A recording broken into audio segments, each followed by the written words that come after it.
crises have always been an integral part of human development, and they can take many forms. Crisis can affect every part of our lives, and it can actually dramatically change our lives, including our relationship with other people in our communities, our families, our homes, and our workplaces. Some crises, they involve additions and opportunities, and of course, these are welcome changes. But others might involve losses, and that can be devastating.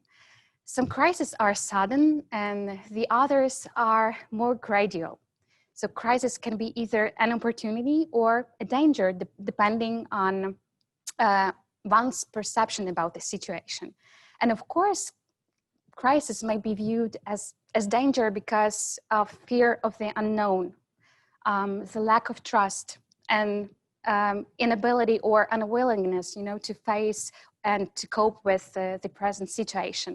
And it is only natural for people to perceive crisis to be danger when facing an intense situation. So why it is vital for us, to help others, when we are actually in need, instead of, of locking ourselves in our problems. And, social distancing behavior is a phrase that many of us actually have never ever heard of until recently. So what are the rules for navigating these uncertain and confusing times, to help nurture the relationships most important to ourselves? And finally, is there any way we can use the crisis as an incredible experience of serving for the common good and turn the crisis into the point of self-development and becoming more authentic persons? And today we have a great honor, to reflect on these questions together with our guest of honor and friend of Ukrainian Catholic University.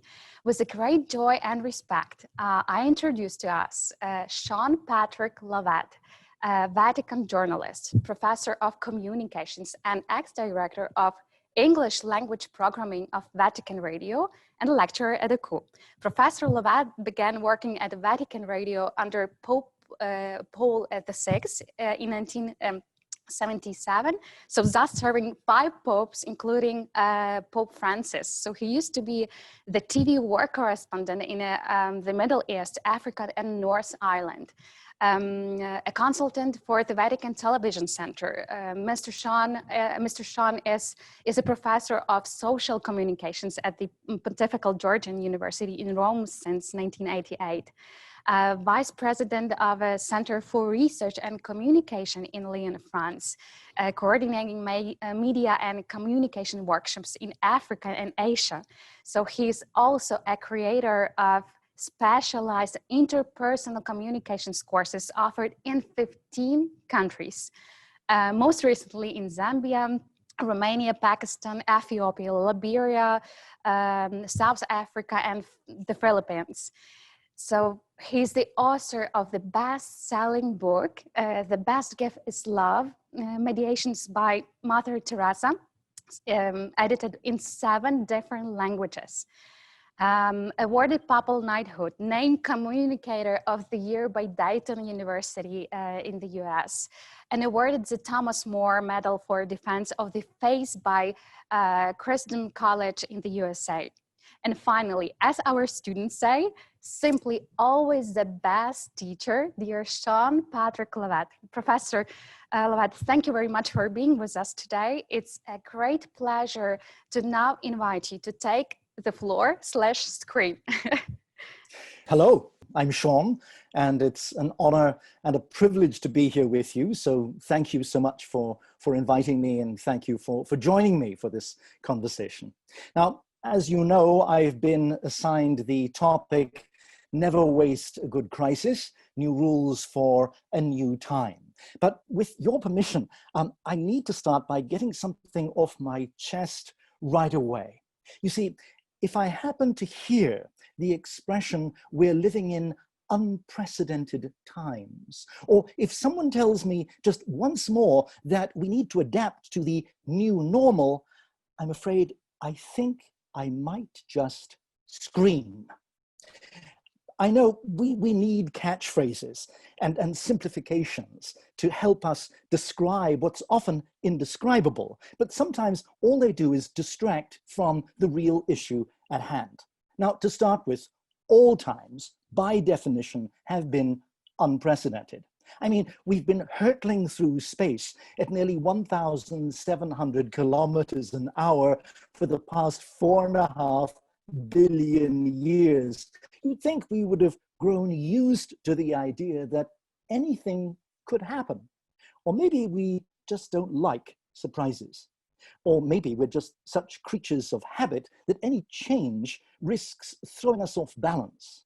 Change challenges us to rethink and even to reshape the fragile balance of our already precarious existence. Still, like it or not, changes and challenges are integral to our human condition. They provide us with opportunities to grow and to know and to stretch our imaginations and to discover things that we can do that we didn't realize we could. And as for the new normal, okay, put up your hand if you think you know what normal is. I don't see many hands. I also don't see when or how any of the complex experience of that infinitely varied biological, intellectual, spiritual, social reality we call life could ever be called normal. It's certainly not to be confused with typical, because I wouldn't know what that is either. So when we talk about the new normal, do we really mean that we want to return to some nostalgic idea of what we thought we were before? Because the word normal has a familiar sound to it and makes us feel safe. I'll tell you one thing, there's no going back. In unprecedented times, there is no new normal. So let's trash the cliches right away and start from scratch, shall we? Or rather, let's start with a quote. About half a century ago, when I was still at school, we still studied things like oratory and rhetoric, and our teachers taught us that a good way to begin a talk was with a quote. Either that or with a joke, but I don't think that talking about a crisis is really a laughing matter, so I'll stick to the quote. Now, it just so happens that I have to admit, a man called Charles Dickens, brilliant opening paragraph in his novel, A Tale of Two Cities, does resonate rather well when we attempt to describe what it feels like to be alive at this particular moment in time. It was the best of times, it was the worst of times. That's the quote I'm sure you recognize. But I wonder if you know what comes next. It was the best of times, it was the worst of times. It was the age of wisdom. It was the age of foolishness. It was the epoch of belief. It was the epoch of incredulity. It was the season of light. It was the season of darkness. It was the spring of hope. It was the winter of despair. Hope and despair, light and darkness, wisdom and foolishness, controversy, confusion, contradiction, a time when everything is the opposite of itself. Sounds very much like a time of crisis to me. It also sounds vaguely familiar.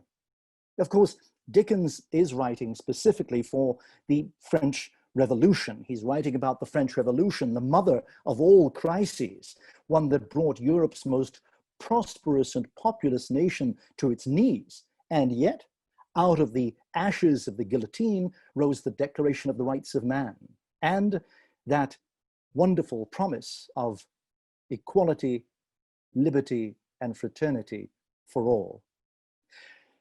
Google will give you plenty of examples of historical crises that have spawned some kind of positive development or discovery, from canned food to computers, from penicillin to the printing press.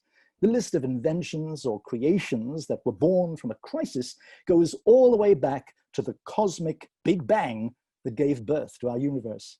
In the last century alone, we not only survived the First World War, the Spanish flu pandemic, the Great Depression, the Second World War, all in the space of around 30 years, but we actually emerged with more efficient public healthcare systems, mass-produced antibiotics, international peacekeeping structures and global legal systems, the United Nations, and one of the greatest roadmaps of freedom and equality ever written, the Universal Declaration of Human Rights. Now, that isn't to say that any of the above came free of charge. All crises are costly. Some are devastatingly so. It doesn't matter if the crisis is global or individual, material or spiritual, personal or professional. You may have lost your job. You may have lost someone you love. You may have lost your faith, your sense of direction, your peace of mind. The questions are always the same. How do I get through this? Where do I go from here?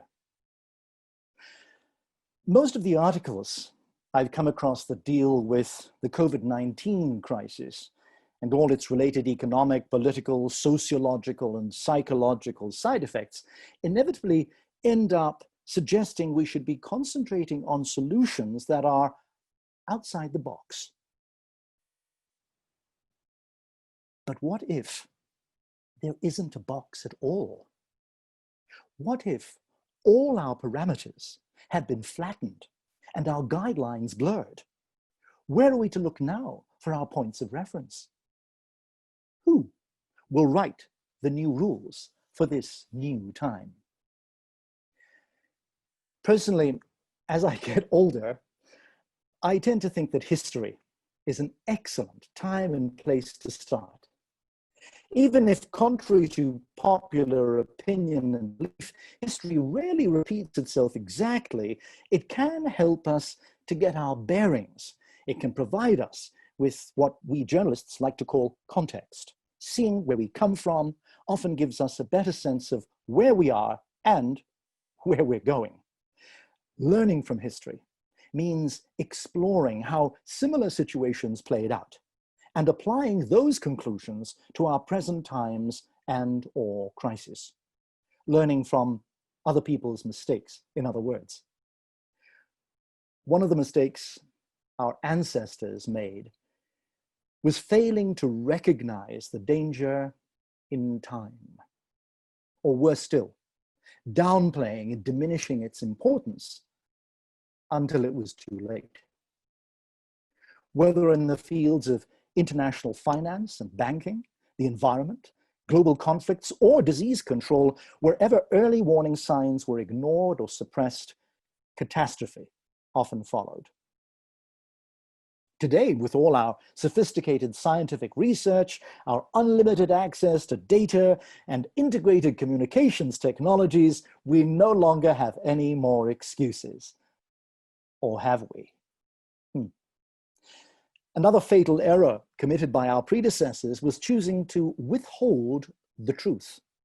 During the much-quoted Spanish flu pandemic that killed up to 100 million people worldwide between 1918 and 1920, those in power used the same unscrupulous communication strategies they had applied during wartime: disinformation and denial. The results were equally disastrous: fear and panic. As public officials' credibility diminished, rumors and conspiracy theories grew and spread. Some people died of hunger, not from lack of food, but because their neighbors were too terrified to come near them. Employees were so afraid of the contagion, they refused to come to work. Factories and businesses closed down, some never to open again. One exception was San Francisco. In October 1918, the mayor, together with along with a group of health officials, published a full-page newspaper advertisement that read, "Wear a mask and save your life." The message was as effective as it was courageous and clear. Once people felt they were receiving responsible and trustworthy information, they responded in a responsible and trustworthy way, not only returning to work and assisting their neighbors, but many doing their best to save other people's lives as well. History is a constant reminder of the enduring power of truth and transparency, and how especially valid they are in times of crisis. Something else that history teaches us is that we humans are incredibly resilient. We're a bit like an elastic band. You can stretch us, but we'll just bounce back. We'll bend, but we won't break. Give us time, and our confidence will grow. Frustration with precarious jobs often inspires bold business ventures. New employment opportunities open up, economies recover, people eagerly reclaim their lives and their livelihoods. We adapt or we die. It's a question of survival. Many of my own Irish relatives living in the south of Ireland in the mid-1800s experienced the horrors of starvation following the potato blight and subsequent famine that caused another 1 million deaths and forced thousands to emigrate to the four corners of the earth. Yet they, like many of those, compelled to leave their homes because of hunger, persecution, natural disasters, or political upheavals, helped to build and to benefit the countries that gave them refuge. Just imagine, what would the world be like without Irish music and Irish whiskey? Now, I know this isn't a history lesson, but I can't fail to give you just one more example and remind you of what happened in the 14th century when the Black Death killed nearly 200 million people, including half the population of Europe at that time. Some believe that because of all those deaths, the lack of cheap labor helped spread technological innovation. Windmills, water mills, mechanical clocks, spectacles, and unfortunately, gunpowder too. The plague sparked the renewed study of human anatomy and consequent advances in medicine. It meant that those who survived had greater access to meat and vegetables. These better nourished women and men grew taller and stronger and lived longer. Feudalism gradually disintegrated and a new middle class was born. With time and money on their hands, people could concentrate on something more than simply surviving. They could explore culture, literature, the arts. They could rediscover beauty. And that's how the Renaissance was born. Just think, since then, we've survived several strains of bubonic plague, leprosy, yellow fever, typhoid fever, dengue fever, smallpox, cholera, polio, malaria, Spanish flu, Asian flu, swine flu, avian flu, and years of the Eurovision Song Contest. History tells us that we will make it through this time too, but only if we're listening and learning from history. Finally, when it comes to pandemics, the most obvious conclusion that history offers us is this: they end. Everything does. It's both the good news and the bad news about history. It's not about being an optimist or a pessimist. It's just the way it is. Sooner or later, a vaccine is produced, or enough people develop immunity, or build up strong enough resistance, or the pandemic simply runs its course. And that's when we are faced with deciding what those new rules for this new time are going to be. And more importantly, who is going to decide what they are. Okay? Hands up, volunteers. Good, good, that's impressive. Thank you very much. Excuse me. What about you? Yes, you. Why isn't your hand up? Of course you're expected to make your contribution. Who else? This new time is your time. You need to be making the rules, because that is what authentic leaders do. At times of crisis, it's precisely leadership and creativity that count more than ever before. Okay, so you need an image. Well, imagine a crisis as though it were a Well, you know where I live. I live in Italy. So imagine a crisis like a cappuccino, or better still, since my name is Seàn-Patrick Lovett and I'm Irish, how about an Irish coffee? The leaders and the innovators and decision makers are the cream on the top. They're the ones who rise to meet the challenge, who create cohesion and consistency, who keep things smooth, who take away the bitter taste. Okay, you get my point.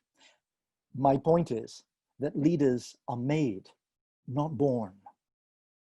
And a crisis is a perfect time to discover the kind of leader that you are made of. Ready? Tick off any of the following 3 qualities that you think apply to you. Do you have the courage and the humility to recognize the gravity of the challenge? Are you ready to be authentic, to recognize your strengths and your weaknesses? Are you ready to take the risk of applying unconventional solutions? I know it's a lot to ask, so don't be discouraged if you didn't tick all 3. Personally, I'd be delighted if I recognized myself in even one of them. The important thing is that you acknowledge how you can and must take responsibility, how you, yes, you, with your gifts, your skills, and your talents, have such a vitally and key important role to play. Don't wait to be led. Take the lead. Okay, you've been listening to me up until now, and I think I know why many of you are continuing to listen to me. You're listening because you think I'm going to give you the answers. You think I'm going to provide you with the solutions, tell you what to do, show you how to get through this, where to go from here. If you are, I'm really sorry to disappoint you. Actually, I came here today hoping that you would do the same for me. You see, one thing that makes this present crisis so unique is that no one is excluded. Every human being on the planet, regardless of age, race, gender, creed, or nationality, is feeling its effects and its side effects, and will feel its after effects. So, we're in this together, and that's why if we're going to come up with new rules for a new time, we're going to have to do it together. Ready? Roll up your sleeves, and let's get started. Okay, so I hope you don't mind. I've taken the liberty of drawing up an initial brief list of rules, 10 of them to be exact. Why 10? Okay, if you don't know why 10, then maybe you should go back and read your Bible, Exodus chapter 20, if you need a clue. Okay, here are my rules. Rule 1, upgrade your PC. Yeah, this is so obvious, I'd be surprised if you hadn't already done so. I mean, more and more of our lives are going to be online, so get out and get the gear that you need. Take out a loan if you have to, but don't make me look at your fuzzy face or listen to your scratchy microphone. See these headphones? €25, direct from the Apple Store. I know, I wouldn't know what to do without them. Rule 2, buy a bicycle or invest in a bicycle retail business. Let's face it, you're probably going to be working or studying from home a great deal of the time anyway, so you won't really need a car. We all appreciated how the environment benefited from the lockdown, how the air was cleaner and nature flourished. So you don't want to encourage pollution by taking public transport, do you? That's why you need to buy a bike. But you better hurry.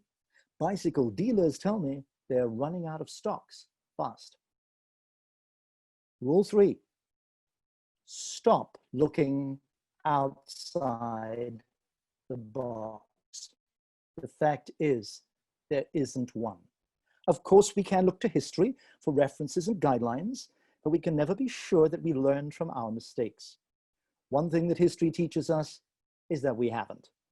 We insist on putting our hand in the fire every time. forgetting that it burns. So keep your eyes fixed on the horizon, concentrate on coming up with the next innovation, which is probably right in front of you.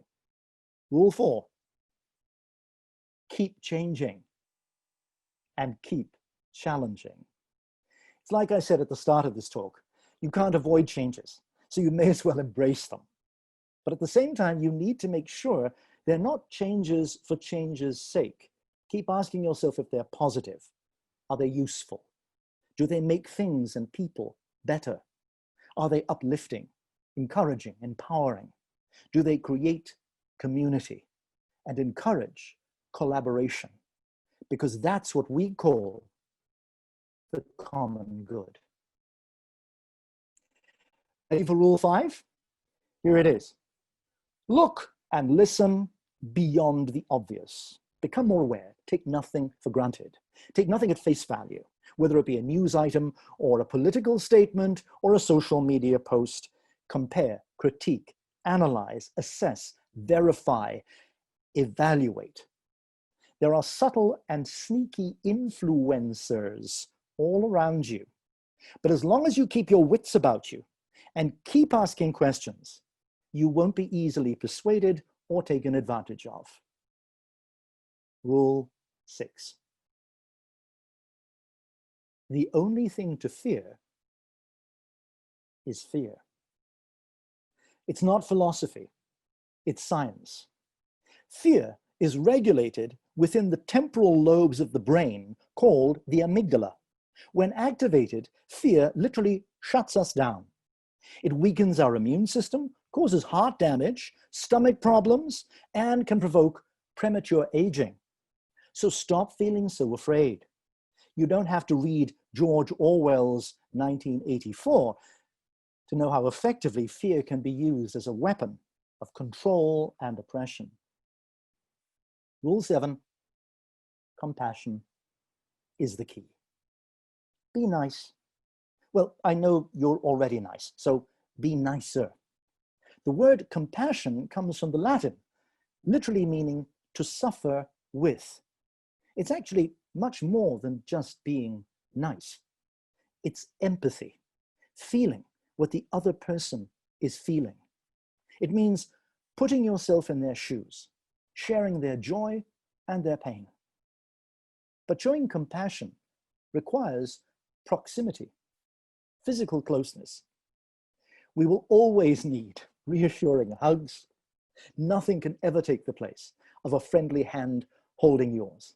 So thank goodness social distancing will not last forever. Even the clumsy elbow bump will be something we laugh about one day when we show our children pictures of ourselves in our masks and tell them how much we missed the intimacy and comfort of physical contact. If anything, we may even learn to appreciate it more. Never will a touch mean so much. Sorry about the silly rhyme. I didn't mean it on purpose, but you know what I mean. A touch so much. Rule 8, adapt or die. With this one, I have to be cruel to be kind. The problem is there are no more excuses. I'm too old, I'm too tired, I'm too this, I'm too that. None of these alibi are valid anymore. As I said earlier, it's a question of survival. We're on an exponential evolutionary highway. You need to stay flexible and focused if you don't want to be left behind. Rule 9, rediscover the beauty of beauty. Yeah, I know it sounds very poetic, like something you would read on a Valentine's Day card. But think about it. All you have to do is imagine the last beautiful person or thing that you saw or heard or smelled or touched or tasted. And I bet you start smiling right now. See, I told you. And since we're into quotes, let me share another one of my favorite quotes with you. Dwell on the beauty of life. Watch the stars and see yourself running with them. That's the Roman Emperor Marcus Aurelius in his Meditations. Wow, I'll say no more. And finally, last but not least, ladies and gentlemen, boys and girls, rule number 10. there is no rule number 10. Rather, there are an infinite number of rules, as many as you want to create. Why limit yourself? As the times continue to change and newer times come along, you will need to be updating with newer rules. So keep an open mind and an open heart, and always be on the lookout about how to make things better. Concentrate on whatever communicates trust. Work for whatever generates hope. For you, for others, for me, for the world. Because that's what truly authentic leaders do. Thank you so much.